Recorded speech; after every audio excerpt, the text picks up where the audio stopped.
Mas como que você avalia a transição lá? Porque o fim do regime com a redemocratização vai vir no governo que era para ser o Não, Figueiredo, não, o Figueiredo era o presidente. Então, o processo foi assim. Eu posso falar bem porque eu tenho 65 anos, mas comecei na política muito novinho. E nessa época eu estava militando muito. O Figueiredo, e antes do Figueiredo, o Geisel, né? O Geisel veio após o Médici, o general Emílio Garrastazu Médici, Sim. que foi o pior do ponto de vista democrático. Ele era um cara duro. Mandava Anos 70, isso daí. torturar e fazia uma campanha, a famosa Brasil, ame ou deixe. Brasil campeão da Copa em 70. O povo numa euforia. Médici era aplaudido quando ia assistir jogo de futebol. Todo mundo sabia que era torturador, mas a música era 90 milhões em ação, para frente o Brasil, salve a seleção. Então, assim, Brasil campeão do mundo de futebol.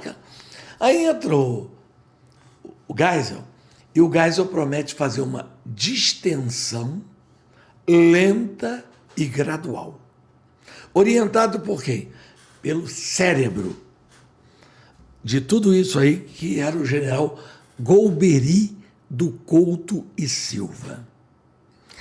Então, é aprovada uma emenda, depois de rejeitada a emenda Dante de Oliveira, que era das diretas já. Sim. O povo foi tudo para a rua, todo mundo se movimentou.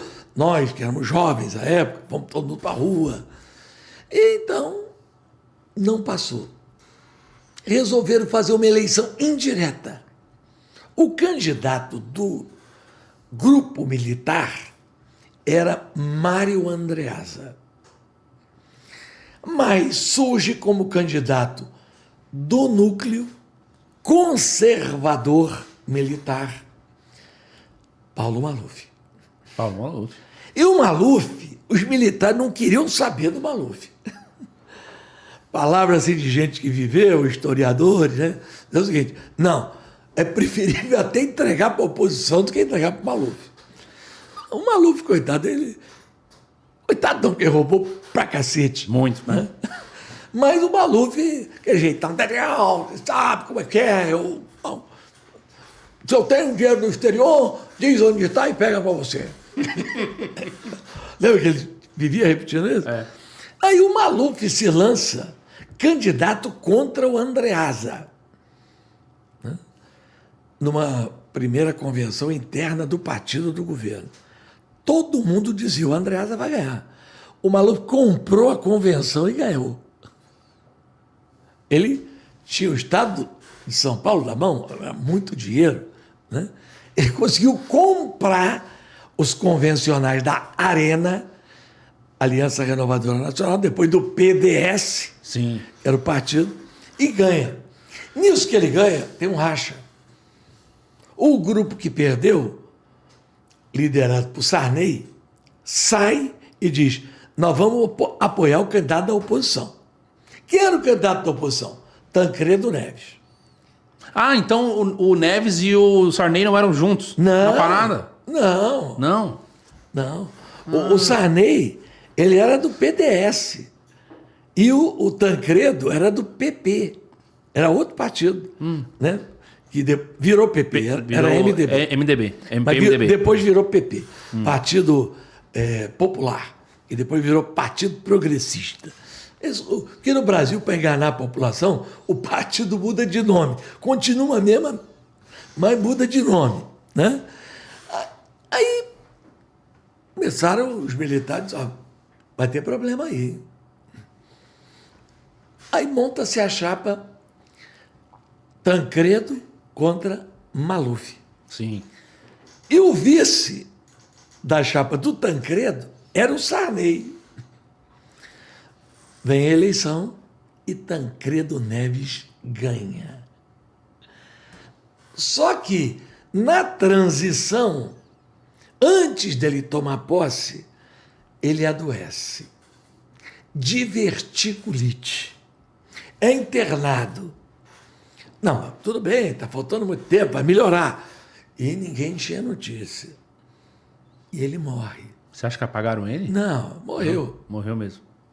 Bom, até onde se sabe, até onde se conta, morreu. Aí, a Constituição brasileira tinha um vácuo. Por quê? O vice assume no lugar do presidente empossado. Ele não tinha sido empossado. Então teria que haver outra eleição.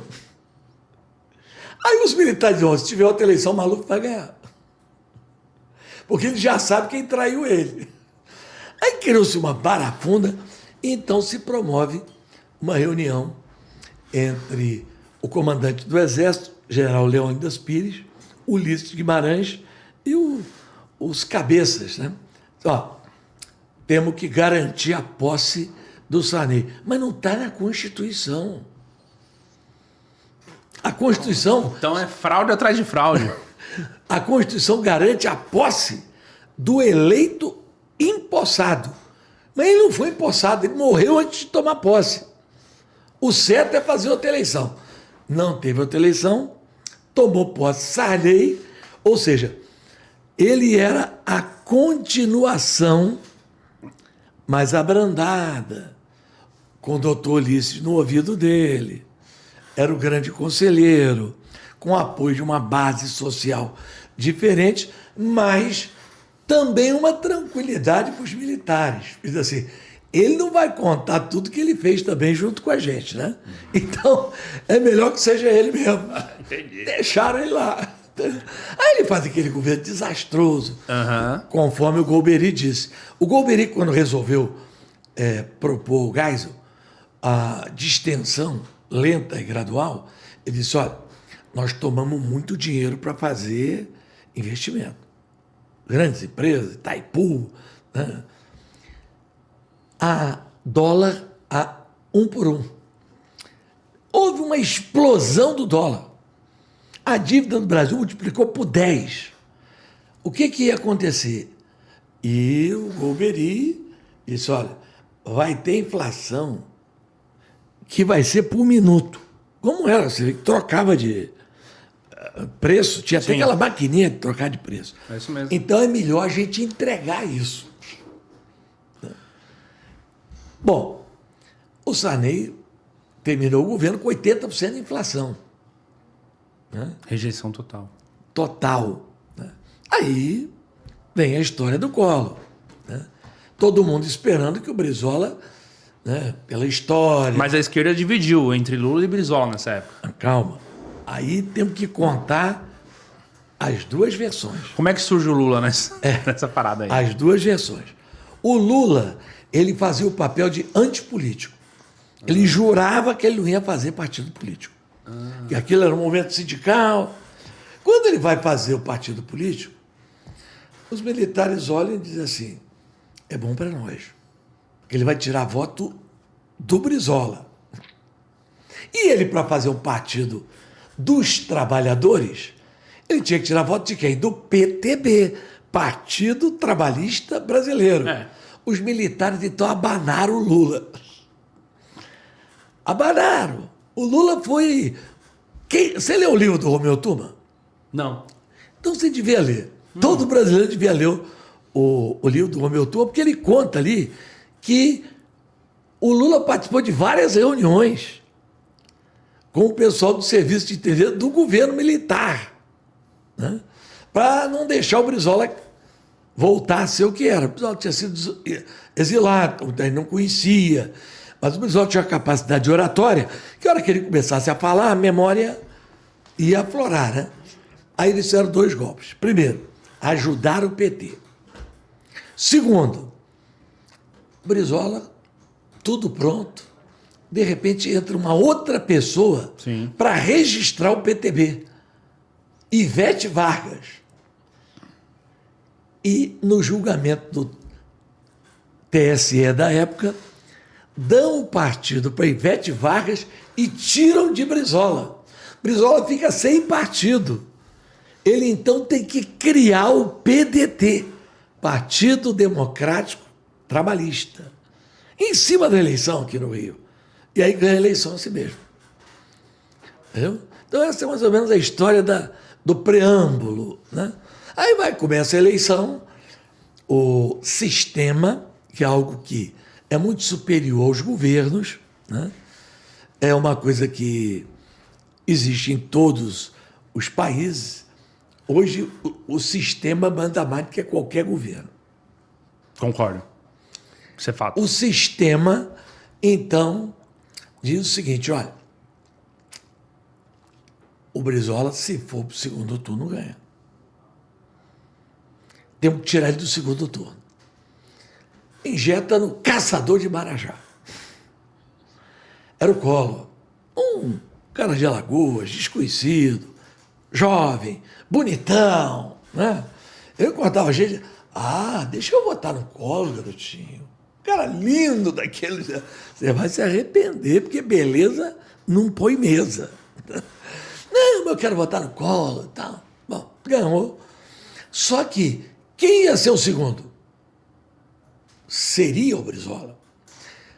A eleição naquela época ainda era papel, né? E de uma maneira que, você imagina, é difícil controlar uma cidade? Imagina no país.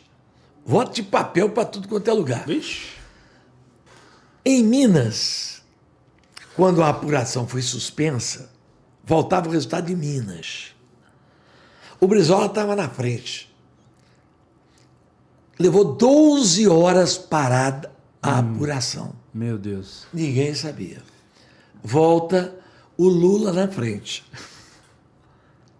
do Brizola e o Collor em primeiro. Aí acontece uma reunião entre três figuras importantes da República. Mário Covas, governador de São Paulo, Governador de São Paulo. um grande homem público, Leonel Brizola e Lula, para dizer o seguinte: Lula, todas as simulações de segundo turno você perde para o Collor, porque o que eles atribuem a você é que você não tem experiência. Você nunca governou nada além do sindicato. Isso é o que mais pesa contra você. Eu já fui governador de 2 estados. E o Covas é o governador de São Paulo. Se você não quiser abrir mão para mim, abra para o Covas. O Lula não quis abrir mão para ninguém e perdeu para o Collor. Essa é a história real de como se deu esse processo no Brasil. Entendi. Então o Partido dos Trabalhadores surge Por isso, por causa do Lula, que era bem visto pelos militares. por isso que o Brizola dizia sempre assim: olha, o PT é a esquerda que a direita gosta. Ele falava sempre isso. É. Entendeu? O PT é a esquerda que a direita gosta. Havia ali, segundo Romeu Tuma, uma certa cumplicidade.